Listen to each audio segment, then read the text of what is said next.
வாசிக்க வேணும் முன்னும் பின்னும் அப்படின்னு சொன்னாரு. அதே ஆள் சபையில தேசிய கீதம் வாசிப்பதற்கு முன்பே வந்து அதுதான், அதாவது தேசிய கீதத்தை வாசிக்க வேண்டும் அப்படி என்று சொல்லுகிற ஆளுநர் நம்முடைய சட்டப்பேரவைத் தலைவர் உரையை முழுவதும் படிக்கின்ற வரை அங்கேயே பொறுமையோடு இருந்தவர். இன்னும் ஒரு 2 நிமிஷம் இருந்திருக்கலாம். அவர் சொல்கிறது இவருக்கு என்னன்னு தெரியாது. அவர் தமிழில் தான் பேசினார். ஆனால் திடீர்னு அவர் பேச ஆரம்பித்த உடனே வேறு எதையோ பேசுகிறார் என்று அவர் எழுந்து வேக வேகமாக சென்று விட்டார். 2 நிமிடம் பொறுத்திருந்து தேசிய கீதத்தையும் மதித்து நின்று அதற்கு பிறகு உரிய மரியாதையோடு அவர் சென்றிருக்க வேண்டும். ஆனால் அவர் மரியாதையை அவரே இழக்கிறார், அவரே தவற விடுகிறார்.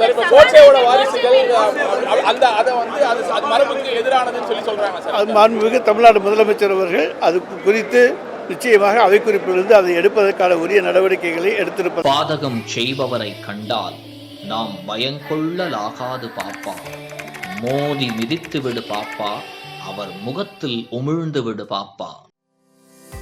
அண்மை செய்திகளை உடனுக்குடன் தெரிந்து கொள்ள இணைந்திருங்கள் இயம்நாடு தொலைக்காட்சியுடன்.